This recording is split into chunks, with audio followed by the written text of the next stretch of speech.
partimizi temsilen bir heyetle beraber Halepçe katliamının 31. yıl dönümü programlarına katıldık. Kürdistan Bölgesel Hükümeti Şehitler Bakanlığı'nın düzenlediği anma programına ardından anma merasimine katıldık. Şu anda masumların kabirleri başındayız. Allah-u Teala'dan bu şehitlere rahmet eylemesini diliyorum. Bizim için Yeni Zelanda'da iki camiye yapılan zamanlama olarak Yeni Zelanda'da iki camiye yapılan saldırıyla aynı zamana gelmesi daha büyük bir önem arz etti. Bu saldırıyla şunu söylemek istiyoruz, şuna dikkat çekmek istiyoruz. Evet, her ne kadar bir vahşi, cani birinin bir eylemiyle bu katliam gerçekleşmiş olsa da iyi biliyoruz ki Batı emperyalizmi yeşil ışık yakmadan ne bir darbe olur ne bir katliam olur. Bunun ardında Batı emperyalizmini görmek lazım. Yeni Zelanda'daki hadise İslamofobi olarak ya da aşırı bir milliyetçinin eylemi olarak duyuruldu. Biz buna katılmıyoruz. Bu olayın vehametini azaltma anlamında, küçültme anlamında bir söylemdir. Bunun doğru isimlendirmesi İslam düşmanlığıdır. Batı emperyalizmi İslam düşmanlığı yaparak bu insanları besledi, beyinlerini emzirdi ve bu vahşet söz konusu oldu. Evet, her ne kadar Halepçe katliamı üzerinden 31 yıl geçmiş olsa da Yeni Zelanda'daki iki cami saldırısının üzerinden henüz bir gün geçti ve halen de dünya liderleri ortak bir söylem geliştiremedi. Hangi söylem? Daha önce İslamist terör diye adlandırıyorlardı. Fakat bu olayda hedef cami ve Müslümanlar olmasına rağmen ne Müslümanlar ve ne İslam söz konusu edildi. Dolayısıyla şunu bilmemiz lazım. Batı emperyalizmi dünyanın hiçbir yerinde çıkarlarına göre hareket etmeyen veya çıkarlarının aksi yönünde hareket eden insanlar varsa kadın, yaşlı, çocuk, sivil onlar için fark etmez. Onların hepsi birer hedeftir. Onların mültecilere karşı tavırlarından ya da mültecilerin yaşadığı yerlerde, kamplardaki insani şartlarından dolayı bütün dünya gördü. Batı'nın insani değerleri diye bir şey yoktur. Çıkarları vardır. Kendi değerlerini aynen bir helvadan put gibi yeri geldiğinde nasıl yediğini. Dolayısıyla bu İslam ümmetine, bu Halepçe katliamının ve Yeni Zelanda'daki cami katliamı münasebetiyle İslam ümmetinin bu katliamlardan birer ders alması lazım. Çözüm İslam'dadır, ölçü İslam'dadır. Kendi yöneticileri eğer Batı'nın çıkarlarına uygun hareket eden birisi ise ya da işbirlikçi ise ya da onların uşağıysa İslam'ı ölçü alarak yönetimlerine bir çeki düzen vermeleri gerekiyor. Seslerini duyurmaları gerekiyor. Kamuoyu oluşturmaları gerekiyor. Düşmanını iyi tanıması lazım.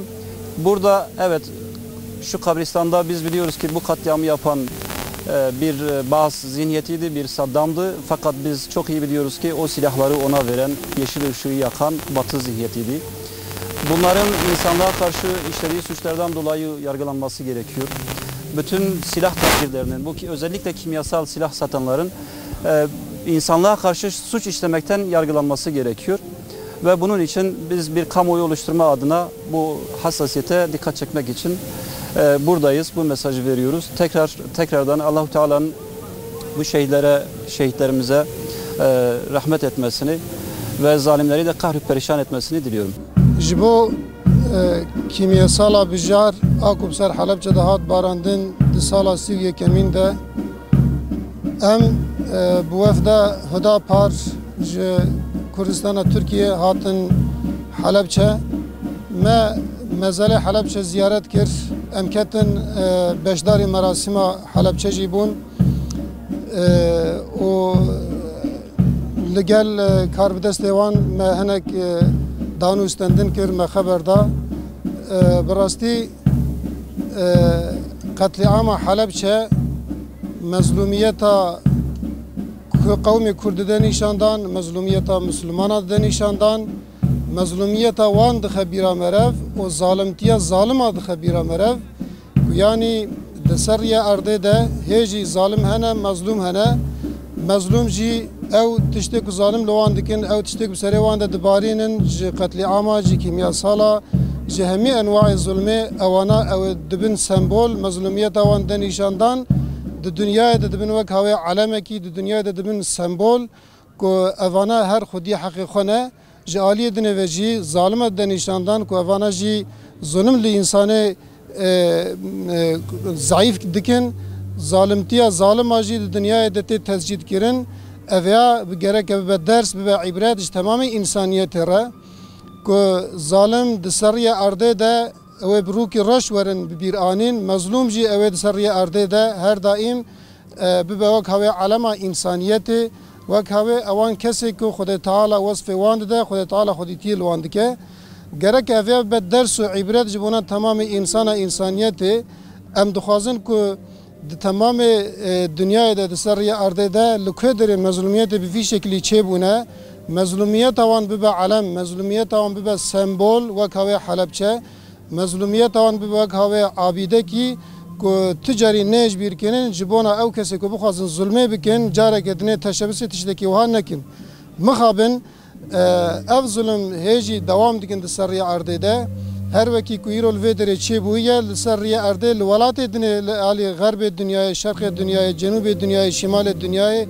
maalesef ev zulm tên dewam kirin mezlûmiyeta Müslümana û mezlûmiyeta ê geyri Müslüm jî çiqa kesê ku zayıf hene ew ya jî hê tê dewam kirin mehêviya ji Xwedê Teala ku evan zulmê zalima bi dawî bibin û qewmê mezlûm çiqa sene ser rêya erdê ewana xelas bibin hatina Helepçe bi taybet qewmê Kurd dixe bîra merev ku hê jî zulm li ser wan tê kirin hê jî ku negîştine heqê xwe yani mezlûmiyeta wan ji her alî ve hê jî tê dewam kirin fakat taybetiyeke Helepçe heye ew qetlîam û ew hadîsa ku li Helepçe çêbû taybetiyekê wê heye ev ya jî bi rastî li derve li ser medyayê wextê ku merev dibîne gelek tişta merev müşahede dike dilê merev belkî pêdeşe feqet wextê ku merev tê vê derê merev bîza dikeve nav van türbê şehîda merev diçe li abîdeyê wan dinare li sembolê wan dinare ew ciyê ku ev qatiam tê de çêbûne merev wan mekana ziyaret dike ev ya hê bêtir merev yani tiştî ku merev nedîtiye nebîstiye di ruhê merev de di hissiyatê merev de tên vücudê hê bêtir merev nas dike hê bêtir merev zane ku yani ka tiştekî çawa çêbiye li Helepçe.